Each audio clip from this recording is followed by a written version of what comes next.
GM, we are live. It is Top Click Tuesday with Leg Up's own Sackreligious. Sackreligious, good morning. How's it going? Good morning. Honored to be on the Chad Candle stream this morning. It's a great day. It's a beautiful day. We're in the Eliminator streets if anyone wants to fill this. So, Sack, how have you been? How is your draft season gone on for you?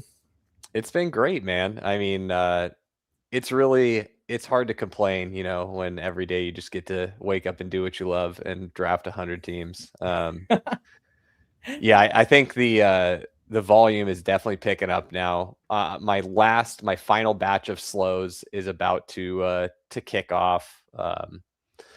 And then after that, it's just a home stretch. Last Yeah. year, I started to get a tiny bit burned out when we got Okay. into like the final weeks of August. I don't think I entered the Puppy 4 or Puppy 5 or whatever the one was that dropped at the Yep. very end.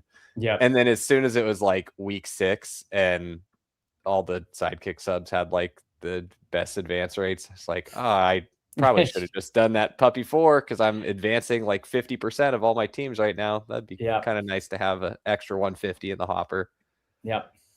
Yeah, I could see that. I entered slow draft hell and I can't do it, man. Even with the kick, I am struggling. I'm gonna not get as much volume as I hoped, but I'm going to try to really pick it up late in this cycle, especially because I've noticed a few changes with some of the guys that are getting recommended, and I like that because again, we're getting some just diversification across the portfolio.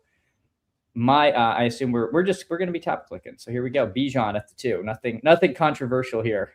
Yeah, I'll tell you in a limb, last year there were a couple, like last year I was probably 95 to 98% top guy. This year I'm like 99.9% top guy, And last year one of the spots I was IKBing the most was in Eliminator. We just Okay. kept getting Javonte Williams to pop up as top guy. I was like, that can't be. There's something wrong with our inputs. Surely that's wrong. And so I ended up IK being off a bunch of Javonte Williams at Eliminator. I'm like, you know what? I actually don't know better than the computer. That's expensive lesson to learn. Oh, I think you're muted, Chad.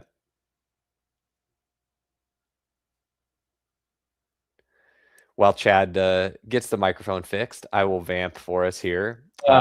There's supposed to be a cord connecting my microphone. Not here. Welcome back. Let me grab that because that's in another room because I don't have right here. So Shady, I'll hold this down. Shady's in the room is where I was going to go with that. Let me grab the cord. Okay. Oh my god. So yeah, Bijan with the monster extension today. So we do have the most expensive running back to ever play in the NFL from a AAV standpoint. So I feel like that's good for Eliminator. We'll take that. Let's see. I'll service the chat in typical Chad Candles fashion. We've got Artillery Frost here. GM, anyone tell me who the author of The Hobbit is? It's a good So You Think You Can Tout shout.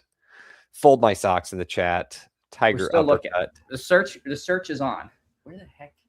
We've got Brian the Goober doing the Lord's work, informing Chad that his mic input might be wrong. See money in the chat. Go Easy Cards.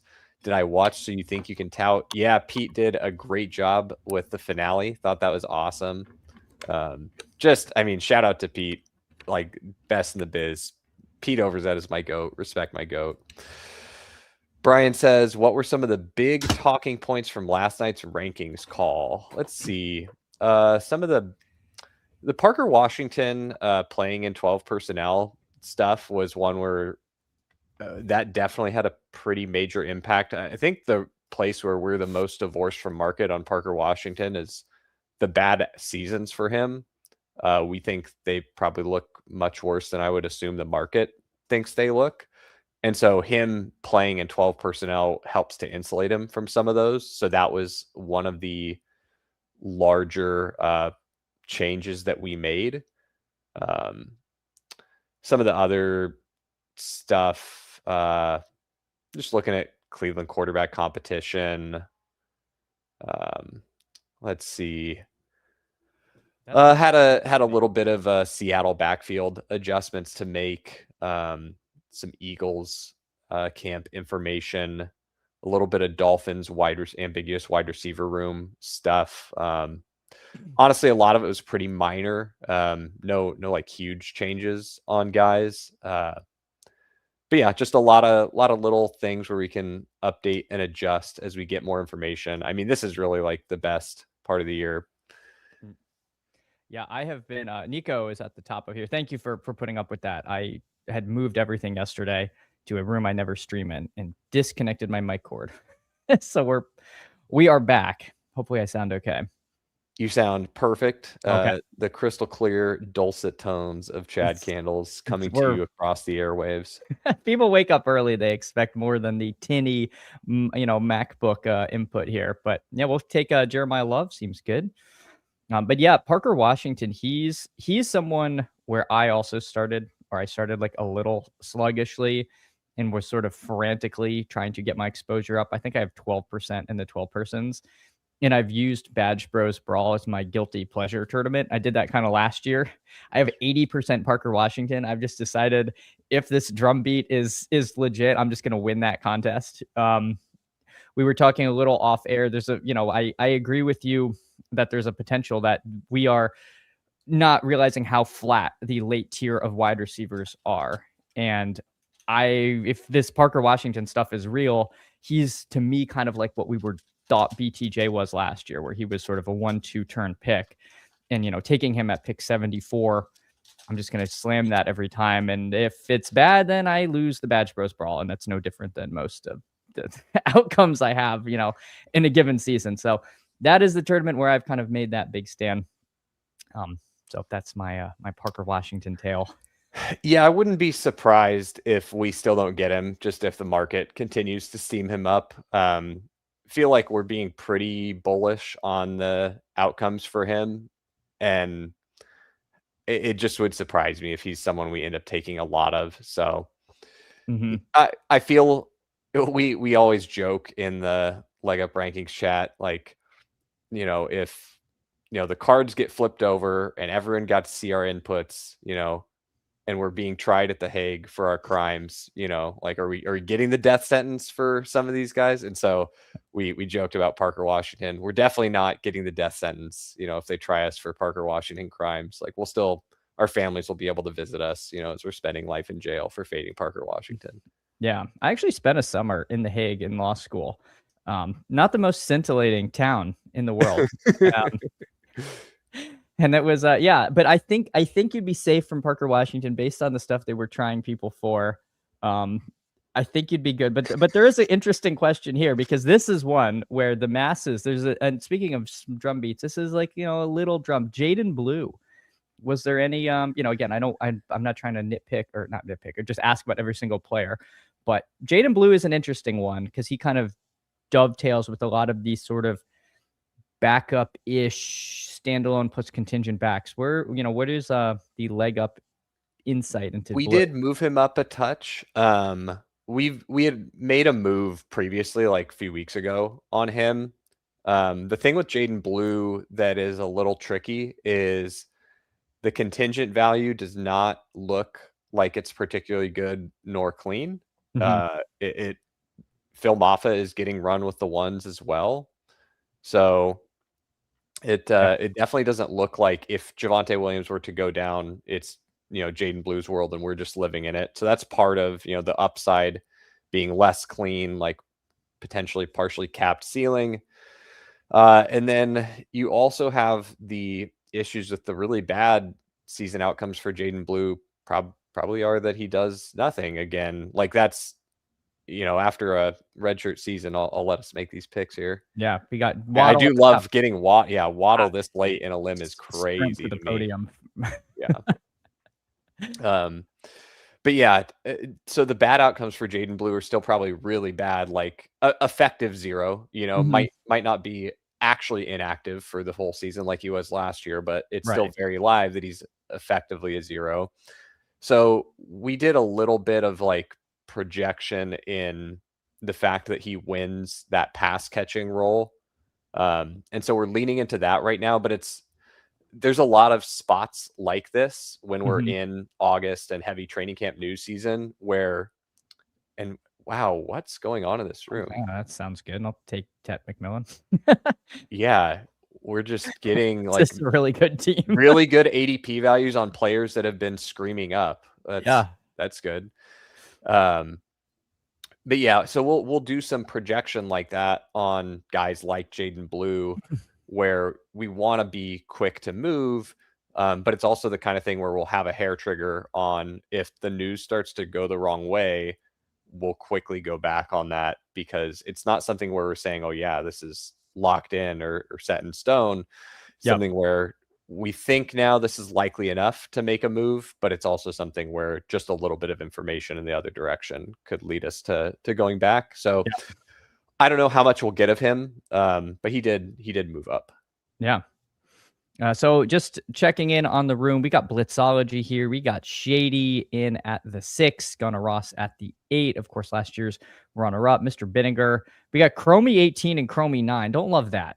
Don't love the clear collusion on the corner taking place. But you know what? I'm sure it's just a weird coincidence that Chromie with the same avatar is in twice. I guess you can't see because my face is in the way. So Levitan would hate this, but they both have the same badgeless green avatar. I think that's available at the Buster's Boy store if you want to purchase shirts.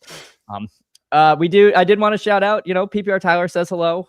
It says hello. You know what? The episode was legendary. People loved it. PPR Tyler, appreciate you. Yeah, I had a good time with Tyler. I know that I did not I didn't find a good medium through which to explain the concept of The Sims to Tyler, but I did have fun with him. Yeah. So Yeah. and I thought Tyler did a really good job at the end of So You Think You Can Tout. He was definitely fun. So Yeah. shout out to Tyler. Yeah. Yeah. Likewise, congrats to Cups. The winner, Cups was just a buzzsaw. The joke was like, imagine Cups having a bad day. And it just wasn't gonna happen. Like Cups was just unstoppable. Tony Squares is going to be I believe taking the Sackreligious spot is what I hear on the. By the way, just we got someone taking Alan Lamar and Jaden Daniels. Yeah, that's maybe this is how we're getting all these Yeah. crazy fallers. Yeah. Yeah, pretty wild stuff. But yeah, Squares in the Sackreligious chair. Any thoughts? We're definitely gonna miss you there with Drico. I love that. I was super happy. So when I told Pete, a couple months ago that just my my work schedule is not going to make it conducive to me hosting Stat Chasing again this season. So love getting Jalen Hurts there, man, especially in the room And where this all terrible the elite QB room. quarterbacks get gobbled up by that one. Yeah. Ooh, Yeah. I am on that. we're cooking. We're We cooking are. here.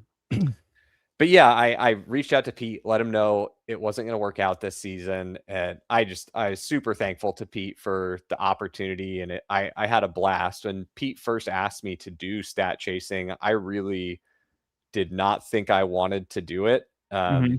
but I thought about it and was like, things in life like this come along where you get an opportunity to do a thing, and like it's really easy to just say no and not Yeah. do it. But if you say yes, the worst thing that can happen is I'm going to spend, one football season worth of my time where I'm spending one day a week doing a show and a couple days a week doing work that I was going to do anyway to like be able to play DFS well. So Yeah. it's like, all right, I'll give this a try. And if I hate it, it's what is it? 16 Tuesdays of my life. Like Yeah. who, you know, and I'm really glad that I just decided to say yes and do it. It was an awesome opportunity. Really, really grateful to Pete for that. And it was just a really fun experience. It helped me get to know Drico better. And we built a really great friendship doing that show. Yeah. We had a blast together doing it for, gosh, was it 3 years that we did it? Time flies. But yeah, when I told Pete that I wasn't going to be able to do it anymore, I think the duos episode had just finished, and I said, not to tell you how to run your own show, but I really liked the What dynamic that episode? I don't remember that one. Oh, let's I told him I really like the dynamic that Tony and Neil had. I was like, that's kind of like an Yeah. ideal, component you could add to stat chasing with Drico, where Yep. Tony can be in the host role, Neil can generate all the charts that I did. I have all the confidence in the world in Neil's ability to, you know, talk in an educated way about the data viz. Like Neil's Twitter threads that he, has done for so long were some of like my first inspiration to be like, I should do some of this stuff too, because I found a lot of value in what Neil was sharing in Yeah. his data viz like 5-6 years ago, and thought that was really cool. So shout out to Neil too. Yeah. Very, very happy and excited for the stat chasing crew. Yeah. Definitely looking forward to getting to watch some of them. I probably won't get to catch many shows live this year, but I definitely will be tuning in.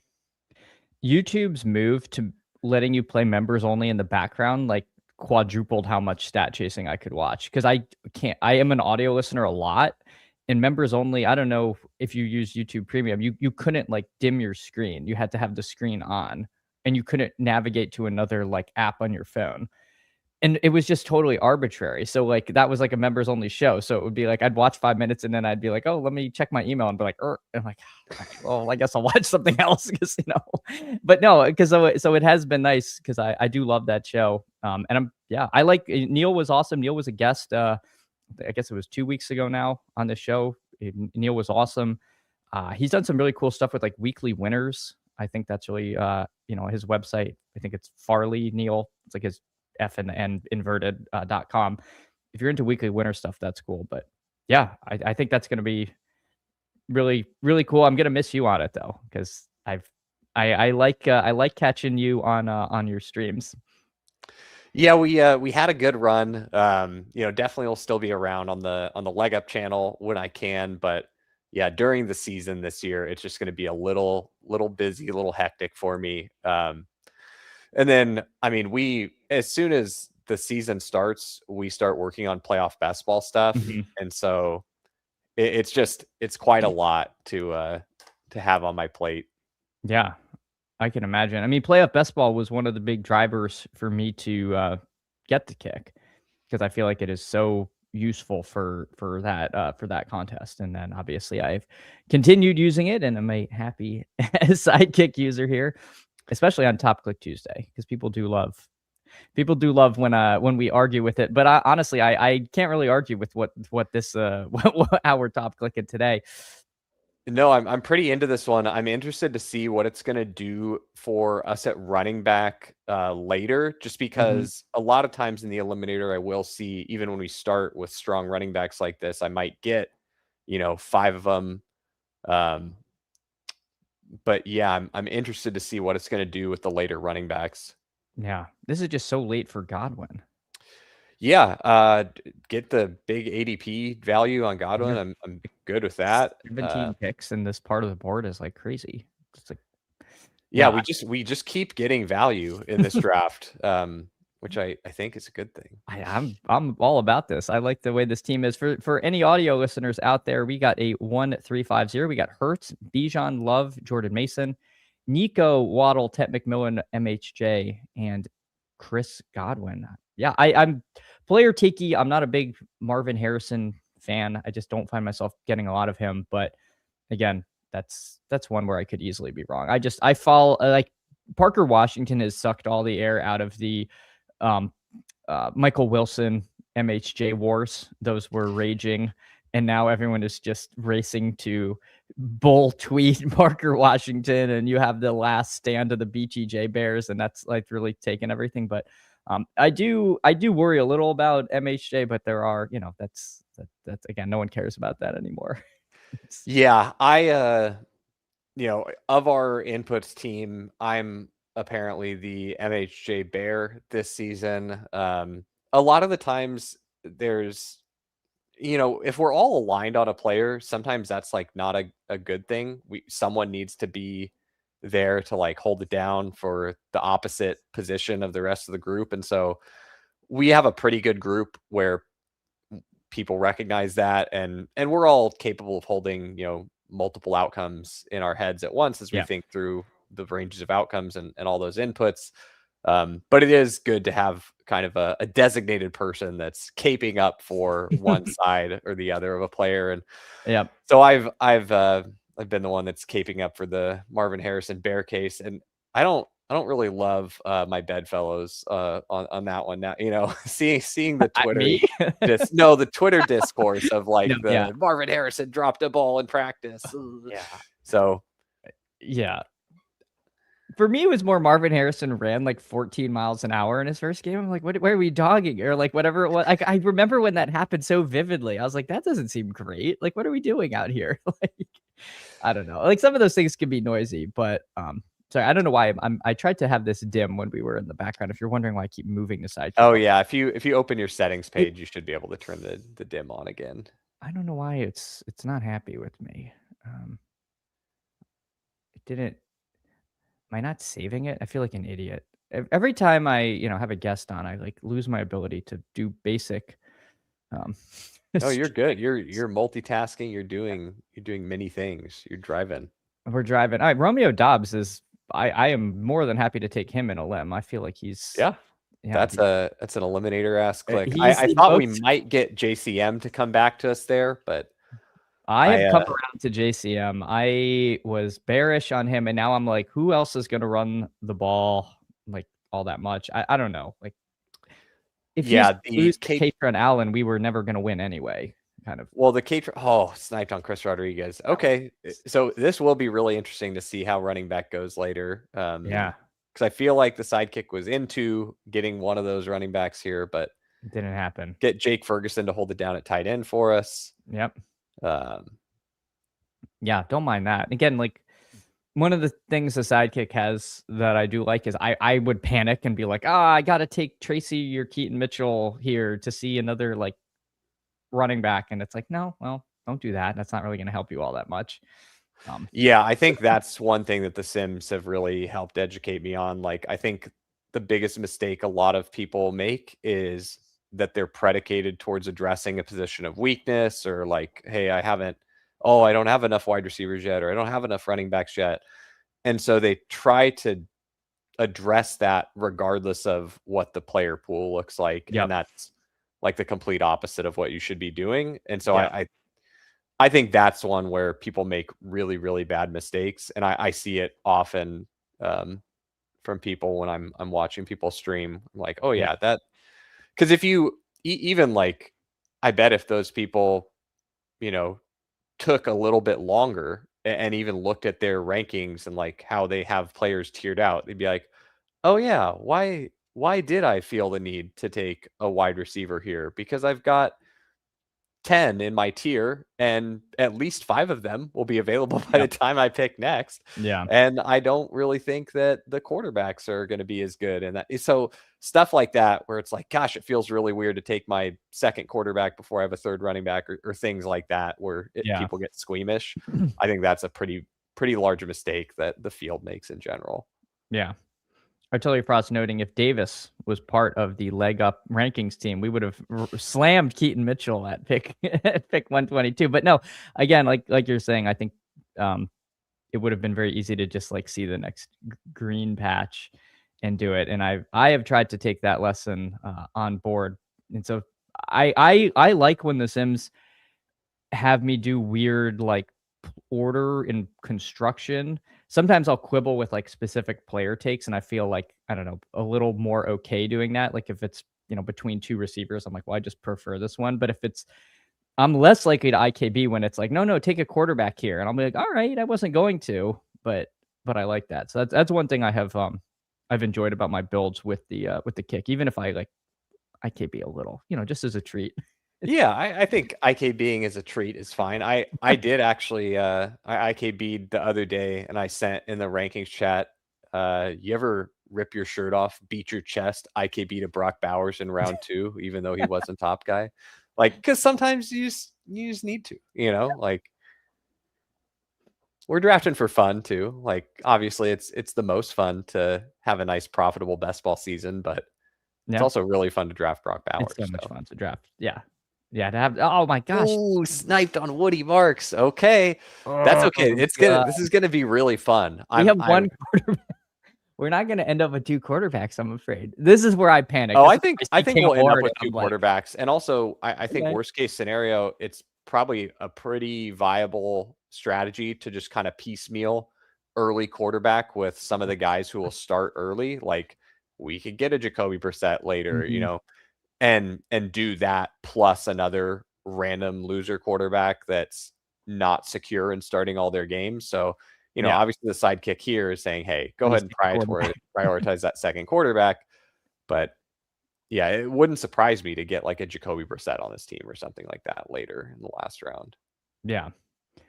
So one spot where I do find myself IK being a bit is like I would take Cam Ward because I think there's a chance Rodgers comes back. I know the Sims are simming the draft as well.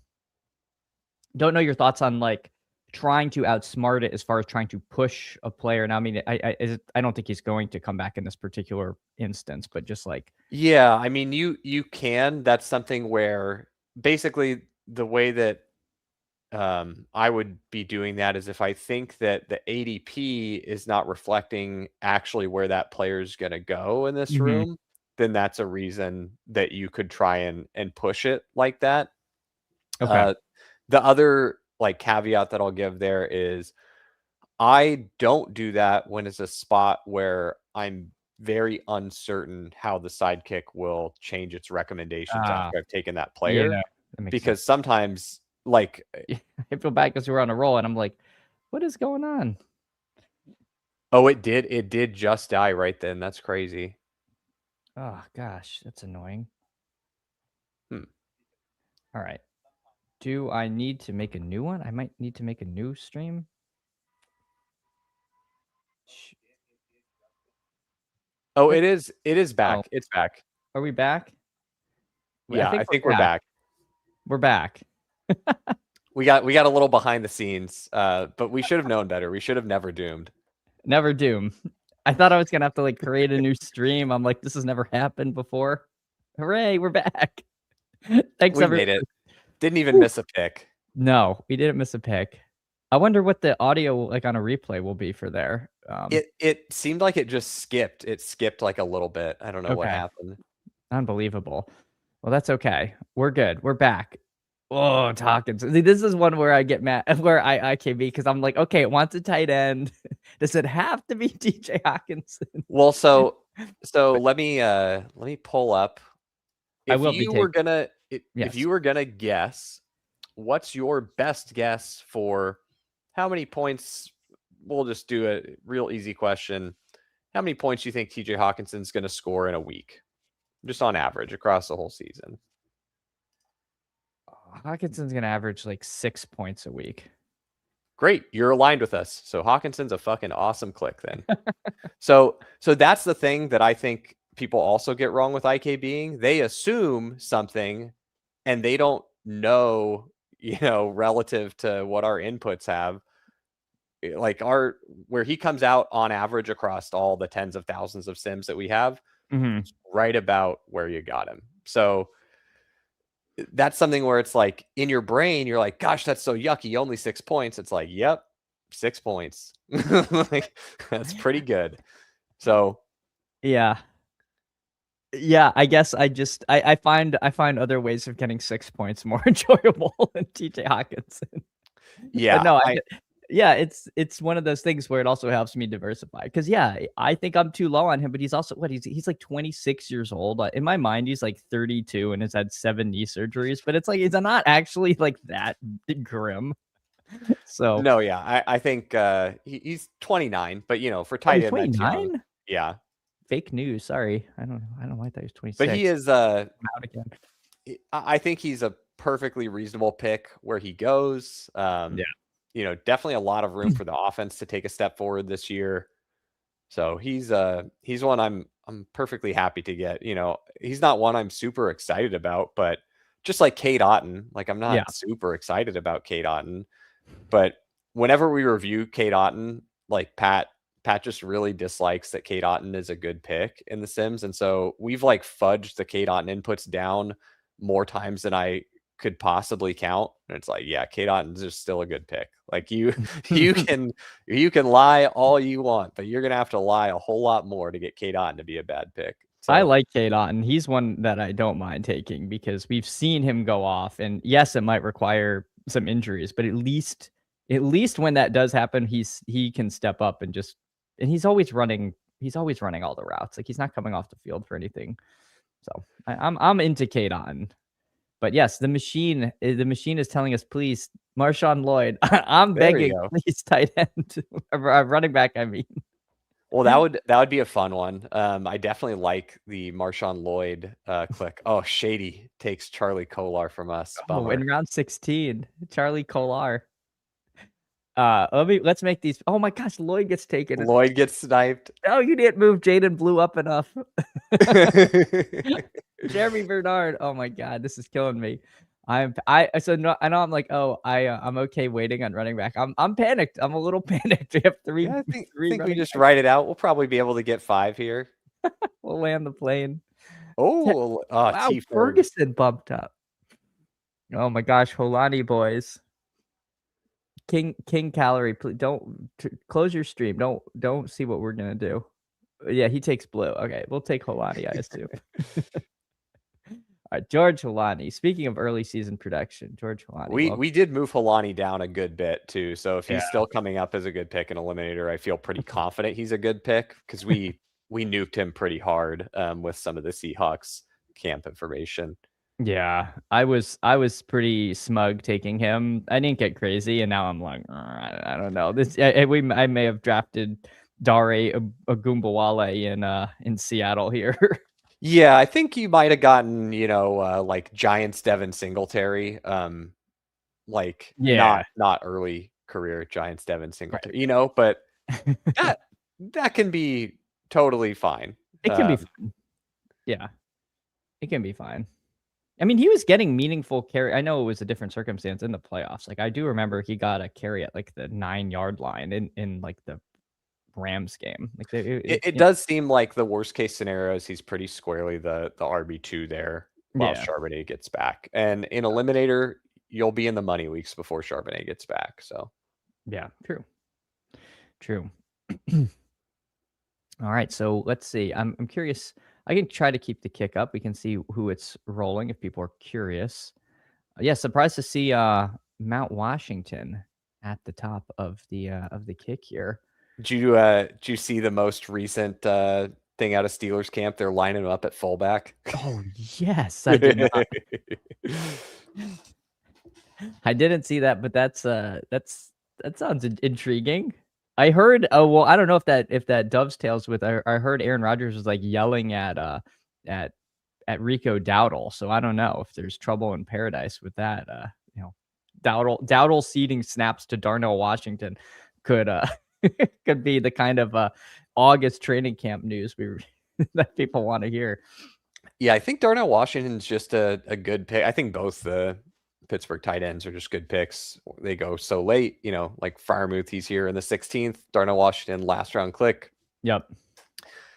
I just think like anyone who is going to get the amount of targets that Darnell Washington gets going in the last round, I don't even really care about your position. Like if you're getting that many targets, you're probably a halfway decent click. Yeah. I like Darnell Washington, and again, watching the games, every time you see him with the ball, you're like, oh, this is trouble, like for the defense. Like I don't know, he is one. He's fun to watch at least if we have to root for him. Gesicki's, I'm struggling to get to Gesicki because we've nuked him. He's super nuked with the Eric Gall info. He's not. We've nuked him 2 different times from Eric Gall. Okay, Blitzology falls on the Gesicki grenade for us. No, I'm starting to take Eric All. Oh, Tucker goes. All right, Evan Ingram. Welcome. Ugh, yuck. Out of the frying pan into the fire with tight end. This is brutal. All right, so this ends up being a 2-4-8-4. Rodgers and Hurts at QB. Bijan, Love, Jordan Mason, George Holani.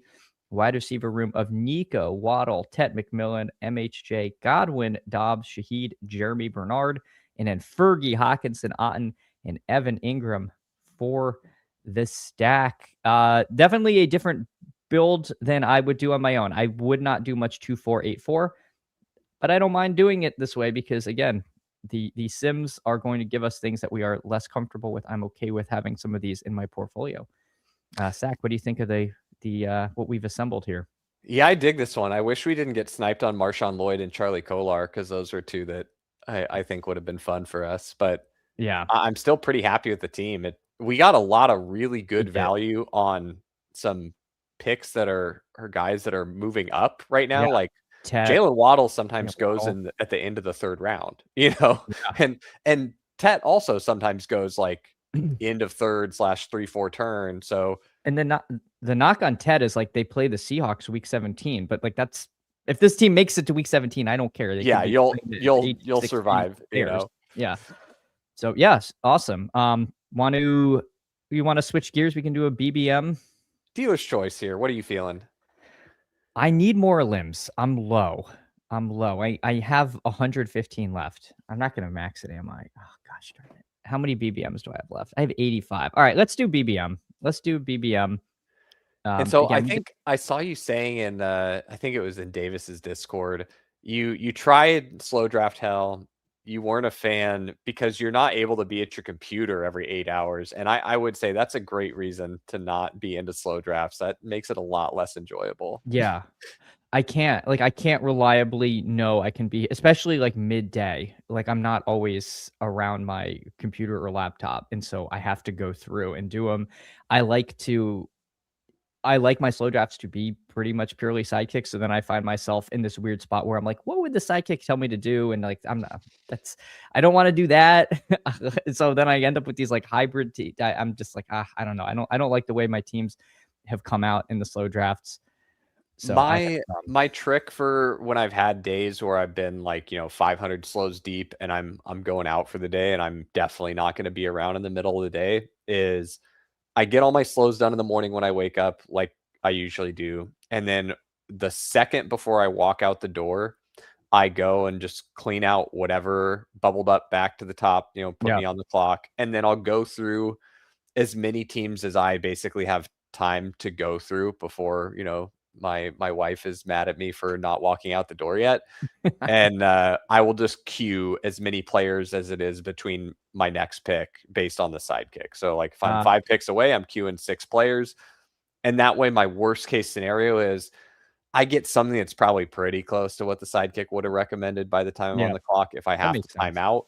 And then a lot of the time, it's honestly pretty rare that I would time out anyway. Then, like, Yeah, I'm going to be home within 8 hours of when I left. And if I miss it, I maybe am going to auto draft 1 or 2 teams, and it's yeah. guys I queued with the sidekick. So that's I noticed you had some slows left. I would say give it a try that way and see if that helps to alleviate your pain. Yeah, I might have to because I've come back and I'm like, why do I have 4 quarterbacks on this team? Like, I know this wasn't like, oh my God, like, there's just some like terrible auto draft, just like weird stuff. I'm like, all right, well, this feels like not a great, yeah, I'm not enjoying the time. And now I'm not even going to make money because these teams are bad. So what am I doing here? I'm just trying to like show for best ball Palantir that I'm have like a huge amount of volume. Like, I don't care. Like, I'm not, I don't have the most volume in the world, but I'm definitely not like a low volume player. So whatever, like people can.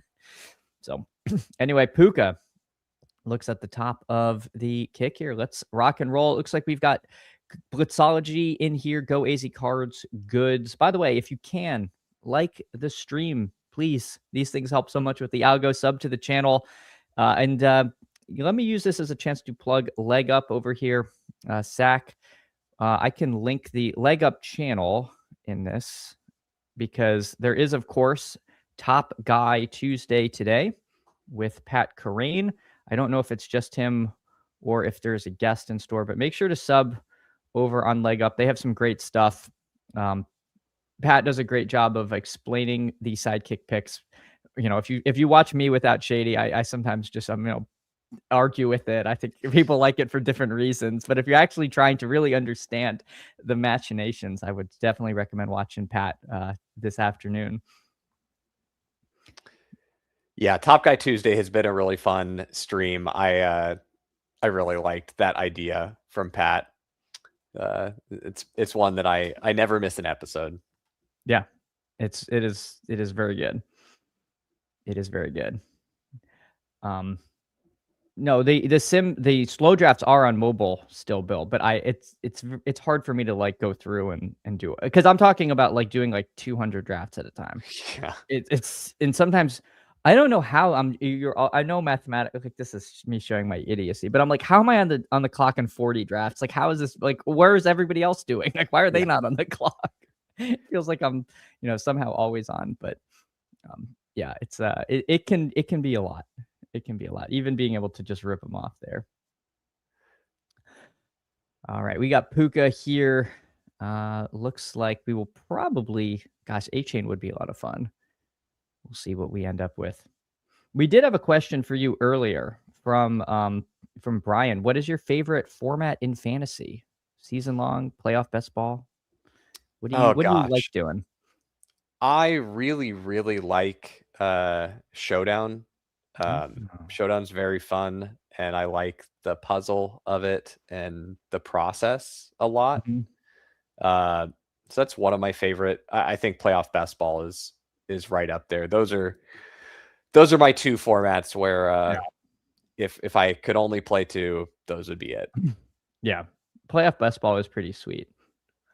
Yeah, I I believe only that since we've had the sidekick for playoff best ball, including when it was just in its infancy, not even the extension, just the web app, I believe we have won the a sidekick user has won the gauntlet 2 of 3 years. So that seems good. that seems good. Yeah. I didn't have the kick until the gauntlet had been live a little bit, and I turned into a full "the winner has been drafted, bro," and I got scared. Just because it's like like the format is harder. Like I was doing, I was being a little more bankroll sensitive, which might not be wise. But I'm like, no, this year I want to do the gauntlet because it does feel like You the edge know is what probably else harder. I really for people that normally don't do as much high stakes and I like if it's not in your bankroll don't do it. But if you were debating like, "Oh, I could max the gauntlet," you might consider doing one high stakes team and then a good chunk of volume in the gauntlet and maybe some mittens too just to get Mhm. your total number of teams up. Cuz the high stakes stuff, you can actually if you make it to the finals in the high stakes, you can have a pretty profitable playoff basketball season without even getting to the finals with a live team. Like 2 years Yeah. ago, I had a Commanders stack where they were like the redheaded stepchild team. No one wanted them. People didn't think they were going to make the playoffs. And then when they were going to make the playoffs, we were like, well, they're not going to go very far at all. And so I had, Jaden Daniels, Terry McLaurin, Zach Ertz, and that carried me all the way through to the finals. I think I had one live player left in the finals I think it was like the biggest mitten or the big, whatever the Yeah. highest stakes one was. And that was a nice little score for me. I totally dead in the finals, but there's 3 other dead teams too. So we all tied and split the bottom 3 prizes. And like, that's a good chunk of change, is Not a a bad nice, day. yeah, nice profitable playoff basketball season. So Yeah. it's just nice where in the high stakes stuff, because the field is so small, if you have a good process and like the sidekick provides you, I think you're getting it in very good because there's a few people that play those contests that have no idea what they're doing Right. and they actually play a good amount of volume. And so Yeah. the fact that they occupy a decent chunk of the field and you don't need to be perfect makes it a pretty nice format to take a shot in. So I would say, don't overextend yourself. But for anyone that has like a nice little best ball score regular season, maybe you come out with a little profit and you're thinking about doing playoff best ball, like consider shot taking one of the higher stakes tournaments there. Don't Yeah. overextend yourself. But There we go. I like that because yeah, I do want to do a little more playoff best ball. I think Blitzology, please let me have Cam Scatabo. He's my favorite player. I don't know. I an ASU alum, oh, so I I love Cam Scatabo. Oh no, we jinxed it. We should have we said did. nothing. No, Blitzology. It was always That's Scatabo. okay. That's It's okay. it's tootin' time. It's Tootin' time. Davis. Davis, if you're out there, we're taking your guy Tootin' here. Yeah. Um, Tootin was one that I got wrong in pre-draft. I thought Etienne was coming back. I watched Tootin last year and was unimpressed. And then they didn't sign anyone but Chris Rodriguez. And now I'm like, I should have Liam Cohen's running back one. That seems good. So we'll take some Tootin here. Yeah, that's interesting. You say you were unimpressed last year. I feel like he was very good at what he was asked to do last year. He just didn't get a ton of opportunity. And I guess that was what I was worried he wasn't asked to do as much as I hope. It's funny when I made the dog bowl last year and I said, I want one team with like a round 6 running back that no one in the contest is going to have. And I was like, Byshell Tootin is going to be my guy. And then I got in the draft and I lost my nerve. And I was lucky because Tootin had a down had a down week that week, so it wouldn't have worked out. But like I was like, I wanted to believe in Tootin, and then I don't know if it was the injury stuff. It looks like Evans at the top of the kick past ADP. The substation claimed him a little bit, but I think he'll be all right. Yeah, we did adjust for that very, very minor. It seems like a pretty minor quad strain.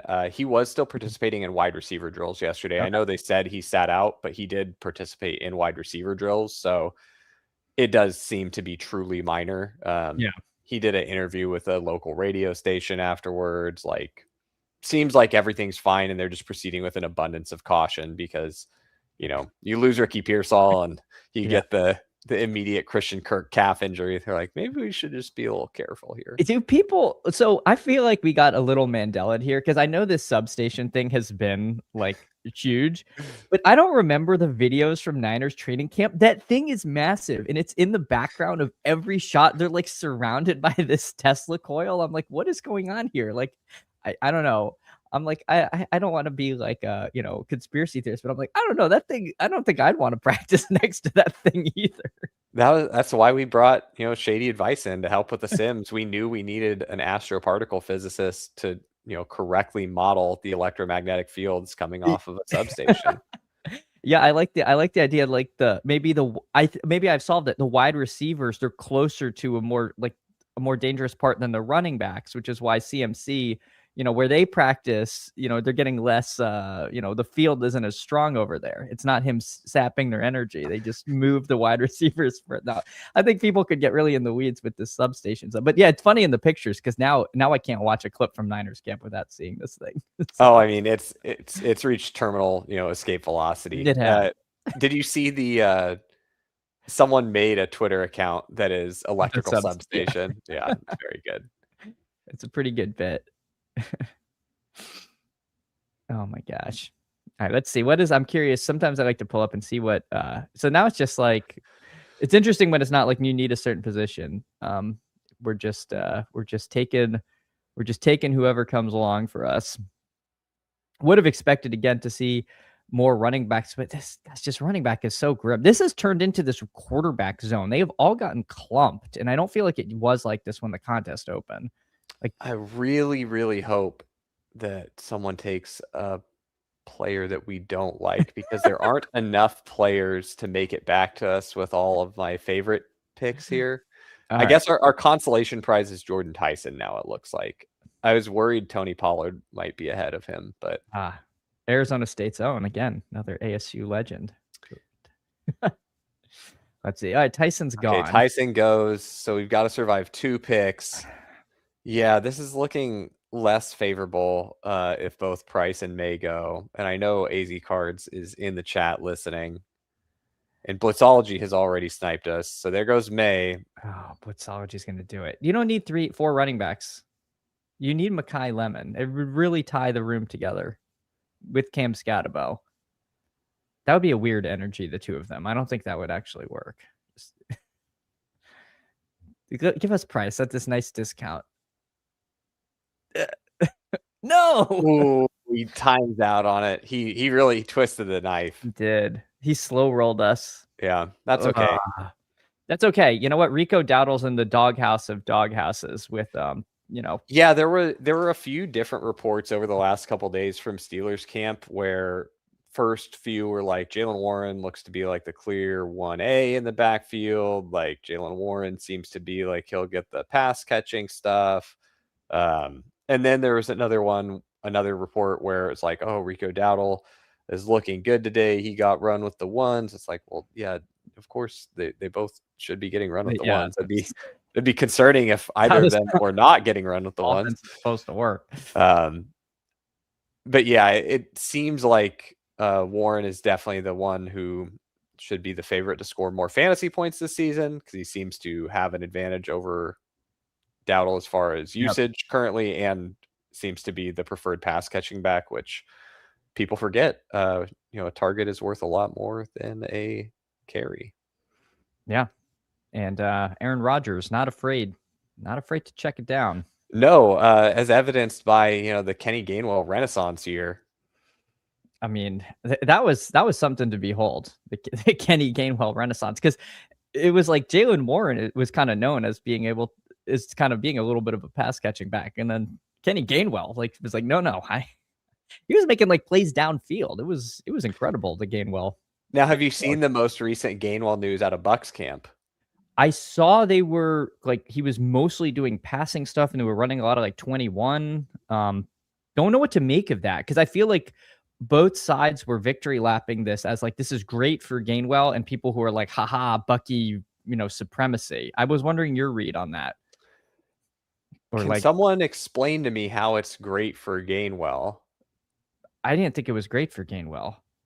I don't think so. I Not at the cost that he's being drafted at. If you're exclusively passing downs only kind of back, that doesn't mean that Bucky Irving comes off the field every single time that it's a pass play. Like, right. If Bucky Irving is getting all of the rushing work, that means he's going to be on the field for lots of passing plays as well. And he's a very, very capable receiver. So yeah, I don't really understand how it's bullish for Gainwell. It didn't sound bullish for Gainwell for me. It sounds like it's Kenneth Gainwell in the Rashad White role, and possibly the Rashad White role minus. But I think that if I'm doing the like charitable interpretations, like, hey, it's Kenny Gainwell in the Rashad White role is. Yeah. I was like wanted to be bullish on Bucky. I was worried about the injury stuff. There's also the weird like off the field. Well, don't want to say weird, but he was dealing with some like off the field stuff that I want to believe is done. And the way they re-signed Tucker, like they like let him leave, and then they tendered it. He didn't feel like a priority to me. So part of me wonders a little bit if there's some signal to that, like because it is I don't know. It didn't feel like they were really committed to this Tucker being the goal line back that we're all penciling him in. And if it's Bucky, like, I don't know, it could be kind of wheels up. I was light on Bucky, and I have fully come around on that. And part of me wonders if Tucker is not actually as like locked in as the goal line back as we saw, because I think there's some like scheme change. I don't know. I'm not sure, if you have any thoughts on like the third member of that committee, because he's someone I'm pretty low on. Yeah, we got more Tucker earlier in the season when it felt a little more ambiguous. We still occasionally see him like in the 18th round, like last draft. We saw him when we were in need of running back there, but the Bucks have kind of told us what they think about Sean Tucker, which I think they are misaligned. The way that we view Sean Tucker, like fantasy analysts, and the way that the Bucks view Sean Tucker is misaligned. Like we like him more than they like him. He's a good player. Like if I were an NFL team, I would be using a lot more Sean Tucker. Right. But given what the Bucks have in their backfield, like I'm probably not playing him over Bucky Irving, but I would definitely use him in concert with Bucky Irving. I think that would be a good 1-2 punch, and Gainwell can be your long down and distance specialist, if you really feel the need to do that. But I feel like Gainwell is just kind of like an insurance policy for the pass catching role should something happen to Bucky, and then Sean Tucker is more of the rushing role. So I also think that the like contingent upside there gets a little bit split. I do think both of them have decent contingent upside still. Like there's enough room for you to be happy with, both of those guys in a, situation where Bucky is injured. But yeah, I think what if Bucky Irving is just in the Bucky Irving role is kind of the easiest way to put it. Been a pretty valuable role historically here. So we did get Dobbins. He's at the top of the kick and ADP. It's a miracle. I think we just Yeah, I think given we're really strong at receiver. Like We are very we're strong. about to beat the absolute tar out of everyone else in this room at receiver. Yeah. So now it's just, hey, let's shore up running back, get some projectable volume from J.K. Dobbins, Yeah. and we're hoping Bashal Tootin breakout is real and he can be, our RB1 that is hitting our lineup basically every week. I'm in on that. For audio listeners, we got Purdy, Tootin, Warren, Jobbins, and then Puka, Drake London, Rashi Rice, Mike Evans, and Makai Lemon. Yeah, this is a pretty fun team. I feel like if we get enough running back points, we're really gonna be cooking. Yeah, and who says the Sims don't do a little zero RB now and then? It's really More like a, anchor RB with our anchor coming in the 5th round or the 4th yeah. round. It's The yeah. Mike Evans, Bashal Tootin ADPs, those can just flip flop. They're the same. Yeah, this is where we were getting Tootin before. There was this like time when they went like 6 picks in a row would be running back, and now they're getting pulled up, and I don't like it. Like, I wish I hadn't saved so many drafts. I don't like this new ADP landscape at all. At all. I feel like the late rounds are bereft of players I want on my team. Like the guys I liked early, I don't want a victory lap, but I feel like they're getting pulled higher. I don't know. I'm not happy with that rate. We're starting to get a couple guys in the late rounds that are like hey, just draft this guy in every draft. Like the market will change its price soon enough, but just take him in 100% of your drafts right now. But they're trickling in so slowly that it's like the market, Yeah. everyone in a room is like battling for, those guys. It's like, all right, everyone wants to draft Keenan Allen now. Yeah. Keenan Allen it's who clicks the Keenan Allen button the earliest. It's just like this arms race, and that's how they end up in like the 14th round in these drafts. It's like you just keep escalating. Oh, I don't want to take him in 17. I'll grab him in 16. All right, Aaron Jones looks to be at the top of the kick. The only spot of green here at the Yeah, top. I'm pretty happy to get Aaron Jones here. I think he's a great fit for this team. Yeah. We have Aaron Jones inputs. So like we think Aaron Jones is going to do nothing this year, and he's still a really good pick. So we always talk about that in the rankings crew where we're like, man, when we've just like totally nuked a guy and we're like, I kind of would bet the over on what our inputs are saying. And then the guy still comes out as a really good pick. We're like, okay. And vice versa the other way. We're like, we have inputs at just some insane levels where it's like, this isn't something, if we flip the cards over and showed these to people, Mm-hmm. they would be like, that's insane. And that happens on some of the players that we're fading the hardest. Or like, okay, I think it's just that the vast majority of drafters have no framework with which to actually evaluate players against each other. And it's just pure vibes. And Yep. so it's like, well, I really like this player, so he should go higher. It's like, but if you actually saw what you're implying about Yep. how many points this player scores, you'd be like, well, that's really stupid. So It's I equate this is also pretty nerdy to like building a deck in Magic the Gathering. To add a card, you have to cut a card. Like, yep. you can't move someone up without, by extension, like moving someone down. And it is, yeah, like you said, with Romeo Dobbs at the top of the kick, happy to grab him in any format. So yeah, so I see exactly what you're saying. Like, you can't just in a vacuum move a bunch of players up, because that's gonna, you know, move people down and around and whatnot. Yeah, I think the best way, like if you're someone who you don't want to go through the process of like either building a season long sim, which would be very hard, or at the very least, like if you want to have a very rough way to evaluate players, like just doing projections. Like projections are like a okay first pass at a way to evaluate players, I think, but I definitely would say they're not the end all be all, nor are they super useful to use as a way to like create rankings, but Yeah. just as a way to get an idea of like where the tiers of players are. I think that's a useful exercise for people to go through, because that can then help you understand what it is you're saying when you're drafting a player among a group of like players. Like this guy is going to score about as many fantasy points as these other guys. And there's some spots on the board where things like that don't pass the smell test pretty immediately. Like, and I would assume the majority of drafters would feel that way if they, there's always going to be people who disagree. takes some dissent to make a market. But I do think that there's a lot of spots where it's like, if you forced everyone to like pause and do a little homework and like actually kind of map out how they would value those players there with some actual, quantitative way to value them, it'd be like, oh, why am I taking this guy here? That doesn't actually match with how I feel. And so that's but that's why the games are good. Yeah.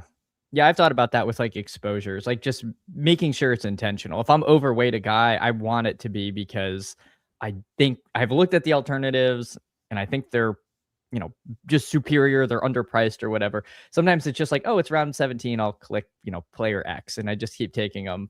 And you're like, wait, I don't actually want, 18% Antonio Williams or whomever. Like especially like in the big board, you have these like rookies that you have late, and you just get into like, oh, I know this name, I kind of recognize them, I'll just keep taking them over and over. And it's like, well, maybe you wanted to do that, but you may not have wanted to have this like massive bag of this player. And so, yeah, zooming out, looking at like comparing them to the alternatives, like you said, like the Hawkinson exercise from earlier. You're like, how many points are they going to score? I don't know. I never really thought about that before, but now that I did, I'm like, yeah, that's actually probably in line with the other options. So why am I going to have like 2% of him versus 20% of like, the other tight, or you know what I mean? Like, yeah, and it's just at the end of the day, it's a very random game. Accumulating fantasy stats can happen in very weird ways. Like TJ Hawkinson might finish the year with 550 yards and 3 touchdowns and 59 receptions or something really disgusting like that, right?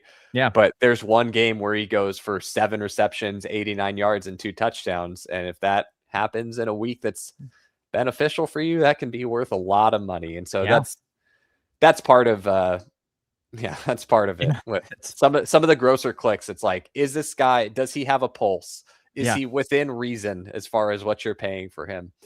You should probably click him sometimes. And the guys that we're not clicking are, we don't really think are within reason for where they go. We took Daniel Jones there. Now we have a bunch of tight ends at the top of the kick. Hunter Henry at the toppest of the hold the phone. There was a late switch. Juwan Johnson. I was about to say I'm kind of underweight Henry and was excited to get some. So I got to be honest, I was not super happy about that because I like both Johnson and Henry. They're both fun guys. I don't know. Have you seen the Eli Raritan hype recently? I have. They were talking about that. A legendary coach, Pat was talking about that. I think on yesterday's show, I was listening to the Raritan hype, and it's hold on one second. How it seems like it was born out of necessity because of an injury to Julian Hill, and now it's like, oh, he's actually coming around. So I took some Raritan, I think, on the Kicks recommendation, or at least I saw him on the in the top. He bubbled up, so I grabbed him a couple times, I think. So I was trying to pull my exposures into the kick is what I was doing, and I have something. I think here, open the settings page. Just click that little settings icon on the bottom right corner of the kick. Yeah, I am on there, but I don't know why it's exposure. Okay, so it looks like you've got your regular best ball in. All right, so go back. I have this, and there's no save, right? No, yeah, should be live now. Yeah. And then, oh my God, this is the best, great content here. I have the most views I've ever had, and I'm, and now you guys are watching a black screen. So here we go. That's okay. We got plenty of time. Yeah, you're fine. People watch anything. No, all right, here we go. We're back. I don't know. I was having an issue because I couldn't get it to hide, so I might need to reinstall my Sidekick. I don't know why it's being wonky. Yeah, we'll get it figured out. I wanted people to be able to see my exposures because I normally have those up, but I take it across the bottom if people are really curious. Also, by the way, 124 people. This is the most I've ever had. Thank you all so much for joining. Sack, thank you so much for joining the stream. This has been absolutely amazing. I'm having a blast here, top clicking, talking through these things. But yeah, if you can like the stream, sub to the channel. I am here Monday through Friday, 8:30 a.m. Sackreligious is here from the West Coast. It is 6:37 a.m. So give Leg Up a follow. I mean, my God, this guy is grinding here. So thanks again, Sack, for hopping in this morning. Yeah, I mean, we've wanted to do this for a long time, but it is pretty rare that I am up and at 'em for the start of, your streams every morning. But I woke up early this morning, sent you a message, then got down to grinding training camp news, was sending updates in the rankings chat at like 3 a.m. I mean, people were asking how often these things are updated. I'm hearing it's, it can be midday. These things can change with the Our rankings call last night, which we have a couple longer ones of those every week, but our rankings call last night finished, and we got new sims updated around, I'll find it. New sims updated around 6:30 Pacific, and then I was up at 3 in the morning reading more training camp news, making sure that there wasn't anything that we needed to update. So yeah, I took some time to sleep, but not much. Well, that Shady is just wants to make sure. I went to bed early, Shady. I think Henry. I was in bed at 9 o'clock, so I got my 6 hours. Yep.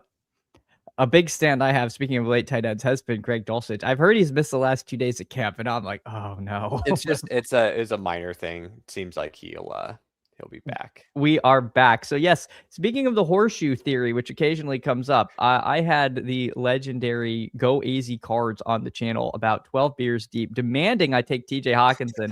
And then I have a particle physicist and one of the smartest people I know on the channel, and I end up with Hawkinson in those drafts. So there we go. Hawkinson. It's just universal. Hey, they say great minds think alike, Oh, I'm glad we got a Sadiq share there. I missed that. Missed that. Yeah. Yeah, we didn't really change anything on him. A while ago we had a little bit of a doc on him just for the sports hernia and like slow, whole rookies missing time early is never a good thing, but he seems to be fully back. They're easing him in. So we have no restrictions or docs on Sadiq in our inputs anymore. He's coming out right where he should. So I do like getting to mix him in a little bit. Pat and I were talking about it yesterday because we were talking about how much Sadiq do we get with our inputs, and I think I've got around 4% through all 3,000 or so of my drafts that are completed. And then but we looked at the marathon and the sprint, and I think those happened just like during the absolute bottom on Sadiq's price and like when people were wanting to take him, because we both have huge Sadiq bags in those, where I'm like 18% Sadiq, Pat's like 24% Sadiq. And that's like one of the best illustrations of why I like to draft across the whole summer, because if I just drafted very early and just drafted here in August, I would have ended up not getting the best price on Sadiq. And I think that just spreading your drafts out, number one, is like an easier way to do it from a time management aspect. Like it's really hard to get down a lot of volume if you're restricting yourself to only drafting in 2 months out of the year or whatever. But so that was fun to kind of talk through and look at. Yeah, that is kind of cool that you have, I don't know, just different exposures across those different contests. And if Sadiq stinks, well, maybe the Olympics or marathons not gonna be as good. But like last year, we got a similar thing with Puka when Puka was falling during the like Stafford stuff. Remember, Puka was going in like the second round for a little bit, and then in Superflex he was going even later.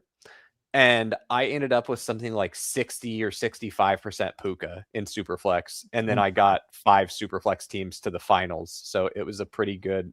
I think I was like well above 50% advance rate in the contest too. So it was a pretty good season for Superflex, just because people gave me Puka Nakua way too cheap because they were scared of the Matt Stafford back thing. I remember that. That was kind of nuts. This is the highest I feel like I've seen Mendoza on the kick in. Now we get Marshawn Lloyd. Now we get Marshawn Lloyd when I would love Mendoza. Good.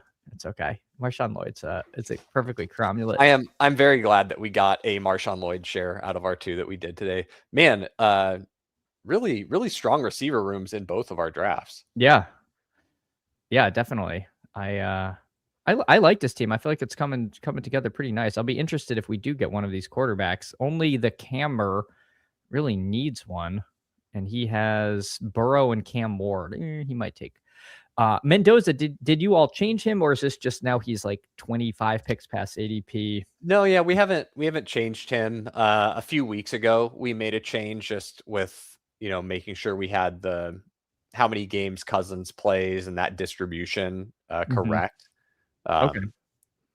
So yeah, he's someone we haven't really adjusted. Training camp still seems to be basically proceeding as we had forecasted with what it's looking like for, who's going to start week 1, about how many games could we expect from.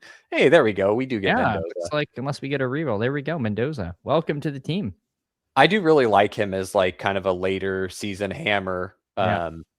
where, you can get a young rookie quarterback, and they've got halfway decent schedule down the stretch. The early season schedule is kind of brutal. I don't know if you've looked at it.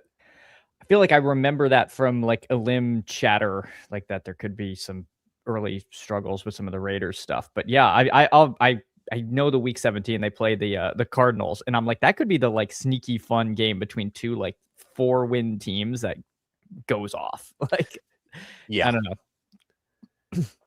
yeah, and he's very live to do the, just he's not a like calling him a rushing quarterback. I don't think is correct as archetype, but he's definitely live to rush it in when they're down near the goal line. So he's We the saw kind of that in guy the that schedule could. game. He Yeah. took off and not afraid to put his head down and get those yards. I like Mendoza. I'm pretty in on it. It scares me the chat that you occasionally hear like that they'd like to do the Carson Palmer thing where I think it was Carson Palmer like sits the whole first year. Like they're like in the ideal world we do that. I'm like that can't be true, right? Not in 2026. I think that's extremely unlikely for him to not play any games this year.